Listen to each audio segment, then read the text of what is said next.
جی فرمائیے، اسد نے متانت سے کہا۔ ہم دراصل آپ سے معافی مانگنے آئے ہیں۔ اس روز ہم نے آپ کو بہت ستایا اور آپ کا نقصان بھی کیا، فریحہ سب کی ترجمانی کرتے ہوئے بولی۔ اسد نے کہا، گستاخی معاف، یہ ہم کا لفظ تو آپ خواہ مخواہ استعمال کر رہی ہیں، ورنہ میرا خیال یہی ہے کہ آپ نے اکیلے ہی یہ سب کچھ کیا تھا، کیونکہ میں نے آپ کے خلاف فیصلہ دے کے آپ کو شرمندہ کیا تھا۔ بائی گاڈ، ایسی کوئی بات نہیں ہے، آپ ان سے پوچھ سکتے ہیں۔ پھر اس کا مطلب ہے کہ آپ نے بدنیتی اور ہوشیاری سے ان معصوموں کو شریک جرم کیا ہے۔ اس طرح تو یہ معاملہ اور بھی سنگین ہو جاتا ہے۔ اسد صاحب، آپ صرف مفروضے قائم کر رہے ہیں۔ بہرحال آپ چھوڑیں ان ساری باتوں کو۔ جب ہم چل کے آپ کے پاس آ گئے ہیں اور آپ سے معذرت چاہ رہے ہیں تو پھر اس بات پہ مٹی ڈالیے۔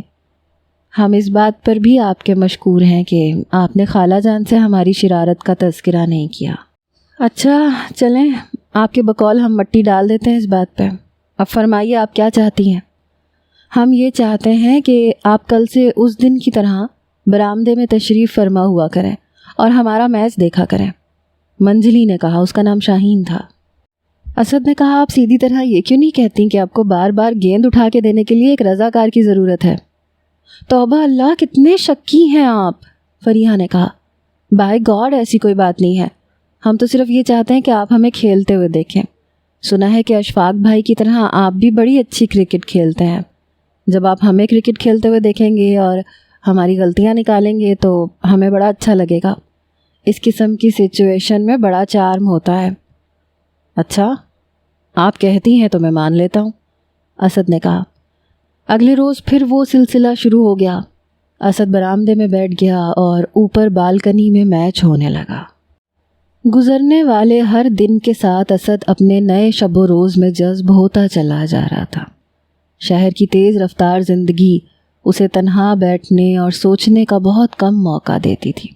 نئے نئے دوست بن رہے تھے، نئے نئے مشغلے مل رہے تھے، پھر کھیل کی ہنگامہ خیزی تھی۔ اسے شادپور کی یاد آتی تھی، ساتھ ہی شمیم کی یاد بھی آتی تھی۔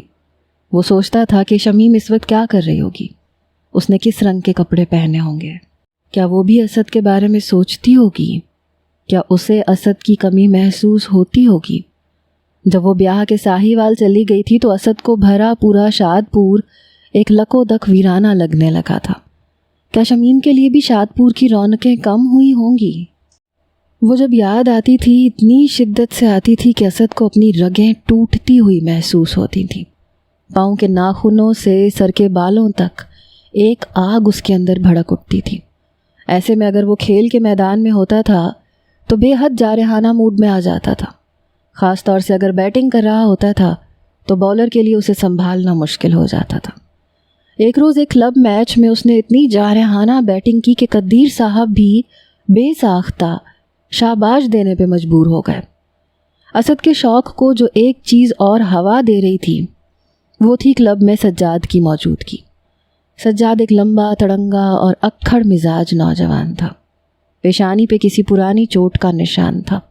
وہ ان کھلاڑیوں میں سے تھا جو نئے کھلاڑیوں کی کبھی حوصلہ افزائی نہیں کرتے، بلکہ ان کی خواہش ہوتی ہے کہ وہ نئے آنے والوں کو اس طرح ڈسہارٹ کریں کہ وہ جلد از جلد کلب کو خیر آباد کہہ دیں۔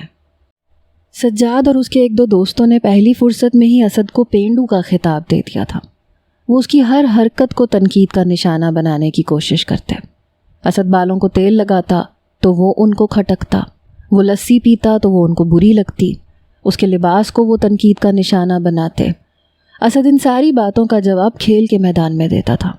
اس کا کھیل دن بدن نکھر رہا تھا اور یہ کھیل ہی اس کے مخالفین کو ایک حد کے اندر رہنے پہ مجبور کر رہا تھا۔ وہ اسے مذاق کا نشانہ تو بناتے تھے مگر سجاد کے سوا کوئی بھی حد سے تجاوز نہیں کرتا تھا۔ شام کے بعد اکثر اشفاق کے 2-4 دوست گھر کی بیٹھک میں جمع ہو جاتے، جہاں دنیا جہان کی باتیں ہوتی، کرکٹ کے قومی کھلاڑیوں کے بیانات پہ تبصرے ہوتے، نئی فلموں اور ڈراموں کا ذکر ہوتا، تازہ ترین معاشقوں کی بازگشت سنائی دیتی۔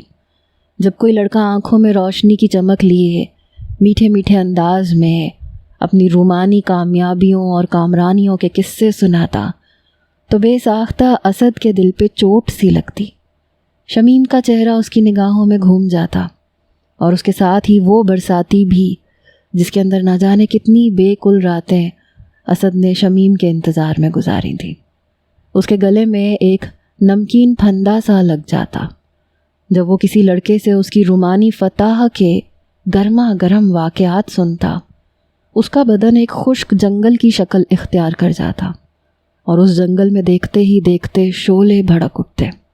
اس کا دل چاہتا وہ ساری مصلحتوں کو بالائے طاق رکھ کے واپس شاد پور پہنچے اور شمیم کو اس کی بے وفائی کا مزہ چکھا دے، اس کے ساتھ ایسا کچھ کرے کہ وہ کسی کو منہ دکھانے کے قابل نہ رہے۔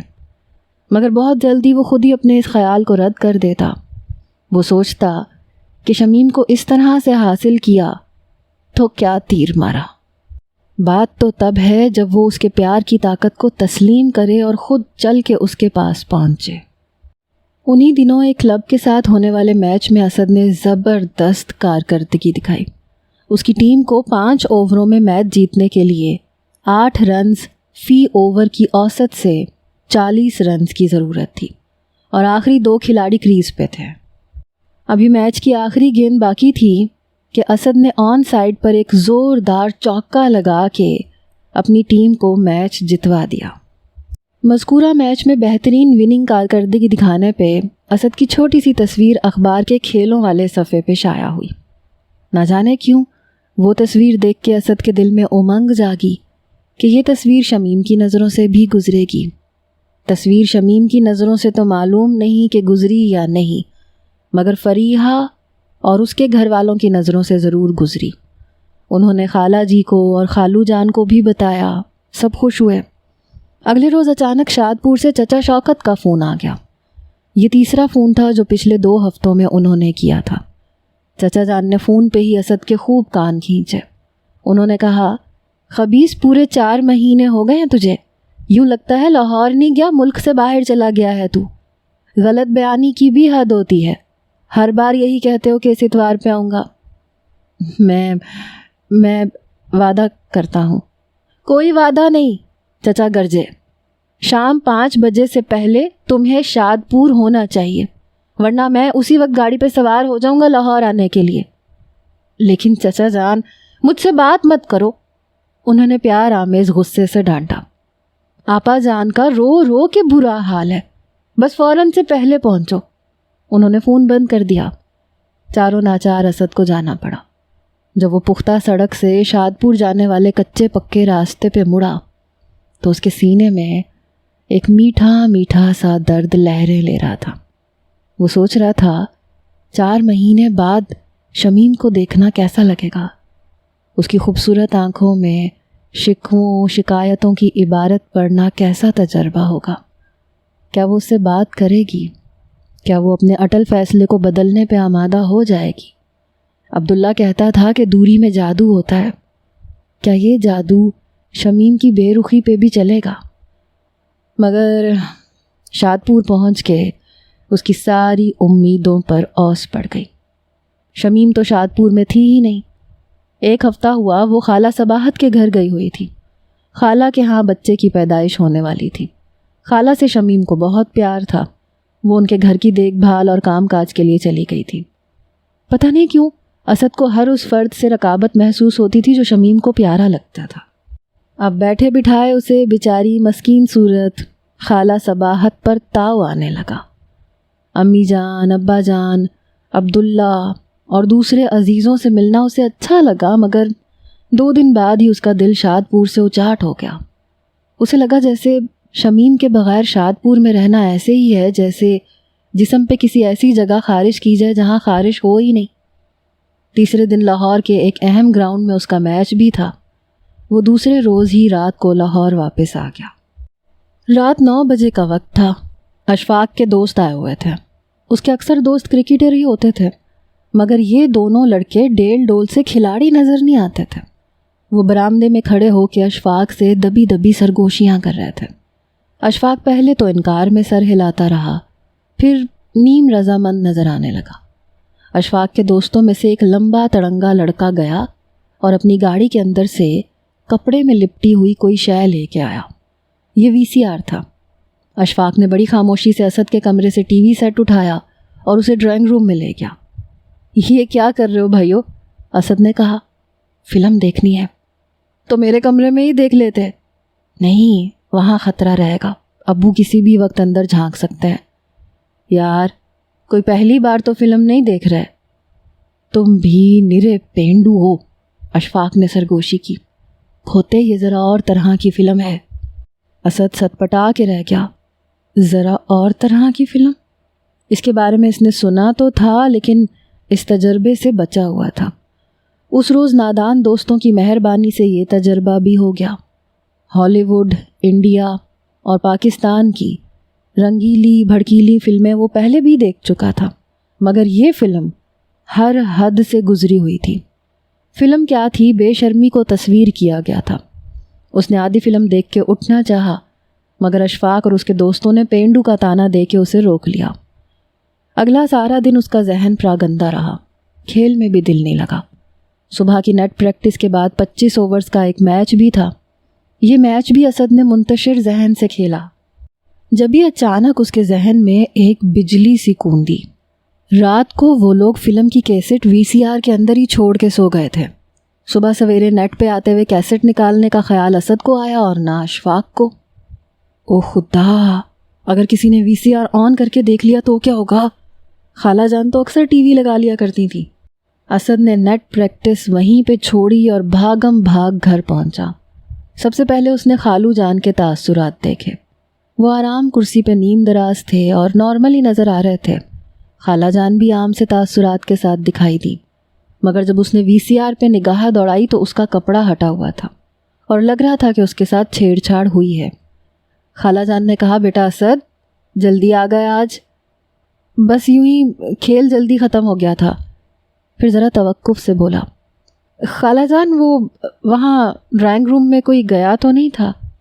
نہیں بیٹے، تمہیں تو پتہ ہی ہے ڈرائنگ روم تو ہر وقت بند ہی رہتا ہے. مگر پھر وہ فوراً چونکی، بولی ہاں ابھی 2 گھنٹے پہلے فریحہ آئی تھی. وہ کتاب ڈھونڈ رہی تھی جو پرسوں تم نے اسے پڑھنے کے لیے لی تھی. اسد کا دل دھک سے رہ گیا. تو پھر لے گئی کتاب؟ اسد نے پوچھا. مجھے تو معلوم نہیں، میں تو عصر کی نماز پڑھنے چھت پہ چلی گئی تھی. میرا خیال ہے کافی دیر ڈھونڈتی رہی ہے وہ. اسد کے جسم پہ لرزش طاری ہو گئی. وہ سمجھ گیا کہ فریحہ کتاب ڈھونڈ نہیں رہی تھی، غالباً پڑھ رہی تھی، اور کتاب بھی ایسی جو بچے کو بھی چند منٹ میں بالغ بنا سکتی تھی. اب پتہ نہیں اس نے کیا پڑھا تھا، کتنا پڑھا تھا، اور اس کے بعد اشفاق اور اسد کے بارے میں کیا تاثر لیا تھا. ابھی تک اسد نے فریحہ کا جو تجزیہ کیا تھا اس کے مطابق وہ بے شک ایک ماڈرن اور شوخ لڑکی تھی، لیکن اس کے ساتھ ساتھ اس کے اندر ایک بچپنا بھی تھا. اسی بچپنے کے زیر اثر وہ شرارتیں کرتی تھی، ادھم مچاتی تھی. وہ اپنے شعلہ فشاں حسن اور اس کی تباہ کاریوں سے تقریباً غافل ہی تھی. وہ دوپٹہ گلے میں ڈال کے بے باکی سے اشفاق اور اسد کے سامنے آ جاتی تھی اور بے تکان بولتی تھی. اسد کو یوں لگا جیسے آج اشفاق نے اور اس نے اپنی لاپرواہی سے فریحہ کی بے تکلف معصومیت کا تیا پانچا کر دیا ہے. اگلے 2-3 دنوں میں اسد کا اندازہ بالکل درست ثابت ہوا. بالکنی میں کھیل کود تو دور کی بات ہے، اسد کو فریحہ کی جھلک تک نظر نہیں آئی. وہ بالکنی میں فریحہ کو آتے جاتے دیکھنے کا اتنا عادی ہو چکا تھا کہ کمرے میں گھومتے ہوئے اس کی نگاہ اپنے آپ بالکنی کی طرف اٹھتی رہتی تھی. پھر ایک دن اس نے فریحہ کو بالکنی میں دیکھا. اس کا دوپٹہ سر پہ تھا اور انداز میں نمایاں جھجک تھی. اسد کے ساتھ اس کی نگاہ صرف 1 سیکنڈ کے لیے ملی اور پھر وہ جلدی سے اندر چلی گئی. کئی دن اس طرح سے گزر گئے. پھر ایک روز وہ خالہ جان کا بلڈ پریشر چیک کرنے کے لیے آئی. ان کے گھر میں بلڈ پریشر چیک کرنے کا آلہ یعنی BP اپریٹس موجود تھا. وہ گھر آئی تو برآمدے میں ہی اسد کو اس سے بات کرنے کا موقع مل گیا. اسد نے کہا، فریحہ آپ کے پاس ناول آئی لینڈ ہے؟ جی نہیں. وہ ذرا بے رخی سے بولی. کوئی اور اچھی کتاب؟ جی میں جسے اچھی کتاب کہوں گی وہ پتہ نہیں آپ کو کیسی لگے گی، کیونکہ آپ کا ذوق شاید کافی مختلف ہے. وہ چبھتے ہوئے لہجے میں بولی. اسد نے کہا، آپ کافی ناراض لگتی ہیں، لیکن اگر اس روز آپ نے ڈرائنگ روم میں کچھ دیکھا تھا تو اس میں میرا کوئی قصور نہیں تھا، بلکہ اشفاق بھی زبردستی گھسیٹا گیا تھا. بس اس کے 2 دوستوں نے. خیر چھوڑیے اس بات کو. کیا ایسا نہیں ہو سکتا کہ ہم میں پھر صلح ہو جائے؟ صلح ہو سکتی ہے، مگر اس کے لیے آپ کو برے دوستوں کی کمپنی چھوڑ کے اچھے دوستوں کی کمپنی اختیار کرنی ہوگی، اس نے زیر لب مسکراتے ہوئے کہا۔ اپنے فکرے میں اس نے اچھے دوستوں پہ خاص انداز سے زور دیا تھا۔ اسد کو ہرگز امید نہیں تھی کہ یہ معاملہ اتنی جلدی سدھر جائے گا۔ وہ پھر بالکنی میں اپنی بہنوں کے ساتھ نظر آنے لگی۔ اشفاق کے گھر میں بھی آنا جانا شروع ہو گیا۔ نہ جانے کیوں اسد کو محسوس ہو رہا تھا کہ فریحہ اس میں دلچسپی لے رہی ہے۔ شروع میں تو اس نے خود کو سمجھانے کی کوشش کی کہ یہ اس کا وہم ہے، کہاں وہ پڑھی لکھی اور بہت دولت مند گھرانے کی لڑکی، کہاں وہ گاؤں سے اٹھ کے آنے والا عام سا لڑکا۔ اپنے اندر فریحہ کی دلچسپی کو محسوس کر کے شروع میں اسد کو الجھن سی محسوس ہوتی تھی۔ اس کے ذہن میں صرف اور صرف شمیم تھی۔ اس کی یادیں ہمہ وقت اسد کے آس پاس رہتی تھیں، مگر وہ جو کسی نے کہا ہے نا کہ آنکھ اوجھل پہاڑ اوجھل، کبھی کبھی دوری جذبات کی شدت کو کم بھی کرنے لگتی ہے۔ 4-5 مہینے کی دوری کاٹ کر جب کچھ دن پہلے اسد شادپور گیا تو اس کے جذبات میں بے حد شدت تھی۔ وہ جلد سے جلد شمیم کو دیکھنا چاہتا تھا، مگر جب شادپور پہنچ کے اسے یہ پتہ چلا کہ وہ تو شادپور میں ہے ہی نہیں بلکہ خالہ صباحت کی تیمارداریوں میں مصروف ہے، تو ایک دم اس کے سلگتے جذبات پہ اوس پڑ گئی، اور وہ اوس ابھی تک موجود تھی۔ اب وہ دھیرے دھیرے فریحہ کو اپنے قریب محسوس کر رہا تھا۔ فریحہ کے حسن میں بہت سے رنگ تھے اور تپش بھی تھی۔ وہ اسد کو سرما کی بھڑکتی آگ کی طرح لگتی تھی۔ اس آگ کی حرارت بندے کو جلاتی بھی ہے، مگر وہ اس سے دور بھی نہیں جانا چاہتا۔ ان دنوں اسد نے خود کو عجیب سی الجھن میں محسوس کیا۔ اسے پتہ چلا کہ انسان 2 حصوں میں تقسیم کیسے ہوتا ہے۔ قدیر صاحب لیکچر دیتے ہوئے اکثر ڈبل مائنڈڈ کا لفظ استعمال کیا کرتے تھے۔ اسد بھی آج کل خود کو ڈبل مائنڈڈ محسوس کر رہا تھا۔ وہ فریحہ سے دور رہنا چاہتا تھا، مگر اس کی لگاوٹ، اس کی پرکشش باتیں، اس کی ماڈرن آنکھوں سے جھلکتی ہوئی غیر ماڈرن شرم، یہ سب کچھ اسد کے دل پہ غیر محسوس طریقے سے اثر کر رہی تھی۔ پھر ایک روز ایک عجیب واقعہ ہو گیا۔ خالہ جان کچھ بیمار تھیں۔ فریحہ اپنی امی کے ساتھ ان کی خبر گیری کے لیے آئے۔ اس کی امی بھی ایک پڑھی لکھی نفیس خاتون تھی، لیکچرار رہ چکی تھیں۔ غالباً اچھی کتابیں پڑھنے میں شوق فریحہ کا اپنی مما کی طرف سے اسے ملا تھا۔ جس وقت فریحہ کی ممی خالہ جان کے پاس بیٹھی باتیں کر رہی تھیں، فریحہ ٹہلتی ہوئی اسد کے کمرے کی طرف آ گئی۔ وہ ٹیپ ریکارڈر پہ میوزک سن رہا تھا، ساتھ ساتھ اپنے سپورٹس شوز پالش کر رہا تھا۔ خوشبو کا ایک لطیف سا جھونکا اسد کے نتنوں سے ٹکرایا۔ اس نے سر اٹھا کے دیکھا، فریحہ اس کے سر پہ کھڑی تھی۔ اس کے خوبصورتی سے تراشے ہوئے بال اس کے رخساروں پہ جھول رہے تھے۔ وہ انابی رنگ کی شلوار قمیض میں ملبوس تھی۔ ہیلو، کیسے ہیں آپ؟ اس کی مترنم آواز ابھری۔ آئی ایم فائن، آپ کیسی ہیں؟ ایک دم بور ہو رہی ہوں۔ نئی کلاسز شروع ہوئی ہیں، نئی جگہ، نئے کلاس فیلوز، بورنگ سے مضمون۔ نئی چیزیں آپ کو بور کرتی ہیں؟ نہیں، ساری تو نہیں، وہ ادا سے بولی۔ آپ بھی تو نئے ہیں۔ آپ کو نیا لگ رہا ہوں، ورنہ اتنا نیا بھی نہیں ہوں۔ اچھا، کتنے پرانے ہیں آپ؟ تقریباً 21 سال۔ نہیں، ٹھیک بتائیں، کتنے سال، کتنے مہینے، تاریخ پیدائش بتائیں۔ اسد نے تاریخ پیدائش بتائی تو وہ چہک اٹھی۔ ارے آپ بھی میری طرح اقرب ہیں، خوب گزرے گی جو مل بیٹھیں گے اقرب دو۔ آخری الفاظ جیسے بے اختیار ہی اس کی زبان سے نکل گئے تھے۔ مجھے ان برجوں وغیرہ پہ اور ستاروں کے حال احوال پہ کچھ زیادہ یقین نہیں ہے۔ یہ بھی اقرب کی ہی نشانی ہے اسد صاحب۔ اقرب افراد کسی بات پہ آسانی سے یقین نہیں کرتے۔ ویسے جناب، یہ لوگ ہوتے مزیدار ہیں۔ اس نے ایک لمحے کو توقف کیا، پھر بولی، اچھا چھوڑیں ان باتوں کو۔ یہ آپ نے مہدی حسن کی کیسٹ لگا رکھی ہے غالباً؟ ہاں، یہ مہدی صاحب کی کلیکشن ہے، میں اسکول کے زمانے سے فین ہوں ان کا۔ مہدی صاحب کی کوئی اور کیسٹ ہوگی آپ کے پاس؟ آپ نے سننی ہے تو آپ یہی لے جائیں۔ نہیں، کوئی غزلیں وغیرہ؟ ہاں، غزلیں بھی ہیں، لیکن ذرا ڈھونڈنی پڑیں گی۔ میں ابھی ملازم کے ہاتھ بھجوا دیتا ہوں۔ بہت شکریہ، میں شام تک لوٹا دوں گی۔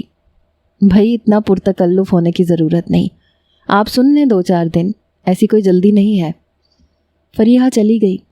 سپہر کے وقت اسد نے کیسٹ بھجوا دی۔ تیسرے روز کی بات ہے، اشفاق شاپ پہ جا چکا تھا۔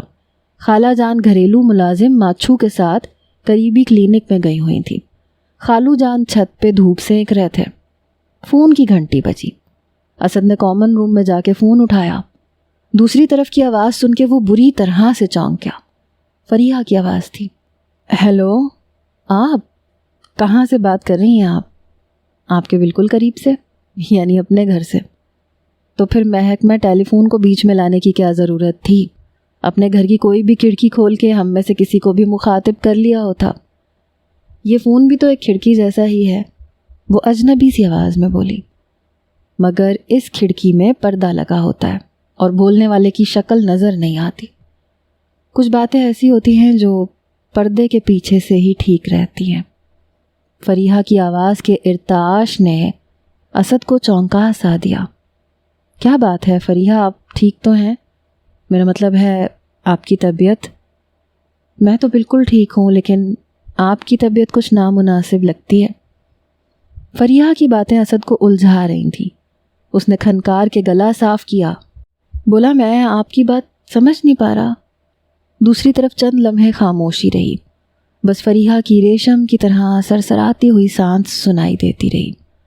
پھر اس کی رکی رکی آواز آئی، اسد، آپ جو کہہ رہے ہیں وہ نہیں ہو سکتا۔ وہ مزید الجھ گیا، میں کیا کہہ رہا ہوں آپ سے؟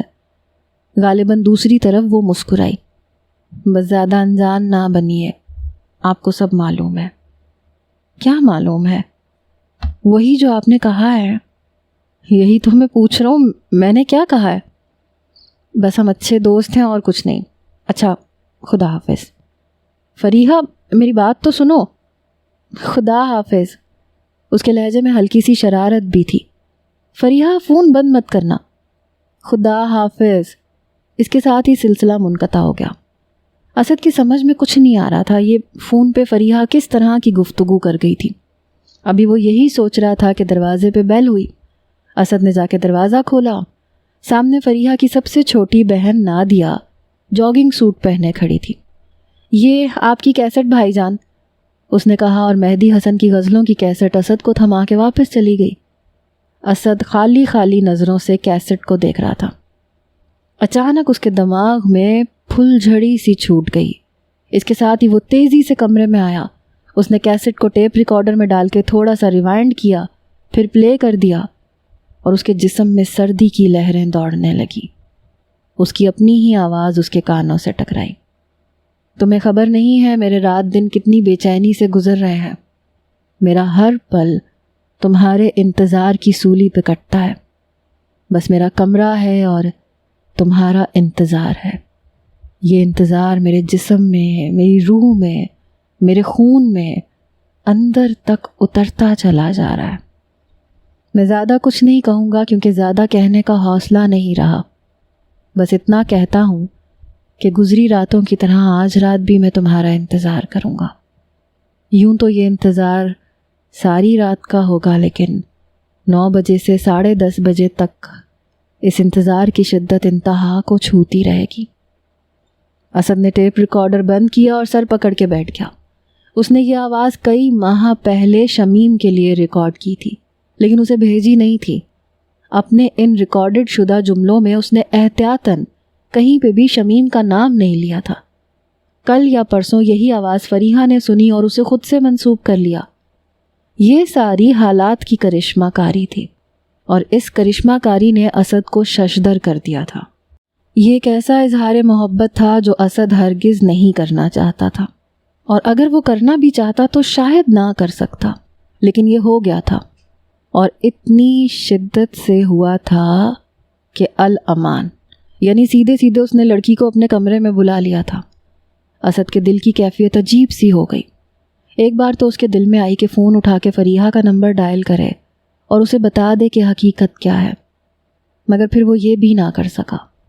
اسد کا خیال تھا کہ غالباً اب کئی دن تک فریحہ کی صورت دکھائی نہیں دے گی، اور اگر فریحہ نظر آئی بھی تو ممکن ہے کہ اس سے ٹھیک سے بات نہ کرے۔ لیکن اس کا اندازہ غلط ثابت ہوا۔ فریحہ اگلے ہی روز اسے بالکنی میں نظر آئی۔ اس کے بال بڑے سلیقے سے بنے ہوئے تھے، وہ بید کی کرسی پہ آگے پیچھے جھول رہی تھی، کوئی انگلش میگزین پڑھ رہی تھی۔ اس نے اسد کو اپنی طرف دیکھتے پایا تو بڑی ادا سے میگزین چہرے کے سامنے کر لیا۔ تاہم کچھ ہی دیر بعد وہ ریلنگ کے سہارے آن کھڑی ہوئی اور نیچے کھیلتے بچوں سے ادھر ادھر کی باتیں کرنے لگی۔ اس دوران میں کئی مرتبہ اسد کے ساتھ اس کی نگاہیں بھی ملیں اور ہر بار اس کی شربتی آنکھوں میں شرمگین جھلک نظر آئی۔ فریحہ کے یہ انداز اسد کے دل کو انوکھے انداز میں دھڑکانے لگے۔ وہ غیر محسوس طور پر لیکن بتدریج اسد کے حواسوں پہ اثر انداز ہو رہی تھی۔ اسی شام وہ خالو جان کی خبر گیری کرنے کے لیے ان کے گھر بھی آئی، تاہم اسد سے اس کا آمنا سامنا نہیں ہوا۔ انہی دنوں انگلینڈ کی ٹیم کھیلنے کے لیے پاکستان آئی اور ہر طرف کرکٹ کی گہما گہمی ہو گئی۔ 3 ایک روزہ میچوں کی سیریز کا ایک میچ لاہور میں بھی ہو رہا تھا۔ قدیر صاحب نے پورے کلب کو یہ میچ اسٹیڈیم میں دکھانے کا اہتمام کیا تھا، مگر میچ سے صرف ایک دن پہلے اسد کو معلوم ہوا کہ وہ میچ دیکھنے کے لیے اپنی ٹیم کے ساتھ نہیں جا سکے گا۔ عام لوگوں کی طرح فریحہ کے والد افضال صدیقی کو بھی کرکٹ میں دلچسپی تھی۔ انہوں نے اپنے کسی بیوروکریٹ دوست سے VIP انکلوژر کے چند پاس لے لیے۔ وہ اپنی فیملی کے ساتھ میچ دیکھنے جانا چاہتے تھے، مگر عین موقع پہ انہیں کام کے سلسلے میں اسلام آباد جانا پڑ گیا۔ انہوں نے اشفاق کی ذمہ داری لگائی کہ وہ اپنی کار کے ذریعے ان کی وائف اور بیٹیوں کو میچ دکھا لائے۔ اشفاق نے اسد کو بھی ساتھ تیار کر لیا۔ اگلے روز وہ اشفاق کی کار پہ میچ دیکھنے کے لیے اسٹیڈیم چلے گئے۔ فریحہ کی منجلی بہن شاہین اپنے امتحانات کی وجہ سے نہیں آ سکی۔ گیٹ پہ بد نظمی کی صورتحال تھی، رش کافی تھا۔ ایک دھکم پیل شروع ہو گئی۔ فریحہ کی امی یعنی آنٹی ہاجرہ نے اپنی دونوں چھوٹی بیٹیوں کے ہاتھ پکڑ رکھے تھے۔ فریحہ ذرا پیچھے تھی، اسے دھکا لگا تو اس نے جلدی سے اسد کا ہاتھ تھام لیا۔ اس کے ہاتھ کے لمس نے ان پریشان لمحوں میں بھی اسد کو چونکا دیا۔ عجیب سا گداز اور اپنا پن تھا اس لمس میں۔ دھکم پیل کی ایک لہر سی آئی اور فریحہ اسد کے ساتھ آن لگی۔ اس کے عقب میں اس کی چھوٹی بہن نادیہ تھی، نادیہ کے پیچھے آنٹی ہاجرہ تھی۔ فریحہ ایک ہی لمحے میں اتنا نزدیک آ گئی کہ اس کے ریشمی بدن کا ہر نشیب و فراز وہ محسوس کر رہا تھا۔ چند لمحے بعد دھکم پیل کی کیفیت کم ہو گئی، مگر فریحہ نے اسد کا ہاتھ بدستور تھامے رکھا۔ وہ اب گیٹ سے گزر کر قدری کھلی جگہ پہ آ چکے تھے۔ اسد کا خیال تھا کہ اب فریحہ اس کا ہاتھ چھوڑ دے گی، مگر وہ مسلسل تھامے رہی۔ ہاتھ کی گرفت غیر شعوری نہیں تھی اور اس میں عجیب طرح کی گرم جوشی تھی۔ وہ میچ دیکھنے کے باوجود اسد نے نہیں دیکھا۔ اس کے سارے خیالات کا رخ تو فریحہ کی طرف رہا۔ ان دونوں کی آنکھیں بار بار چار ہو رہی تھیں اور ہر بار اسد کو ان شربتی آنکھوں میں ایک معنی خیز لگاوٹ نظر آ رہی تھی۔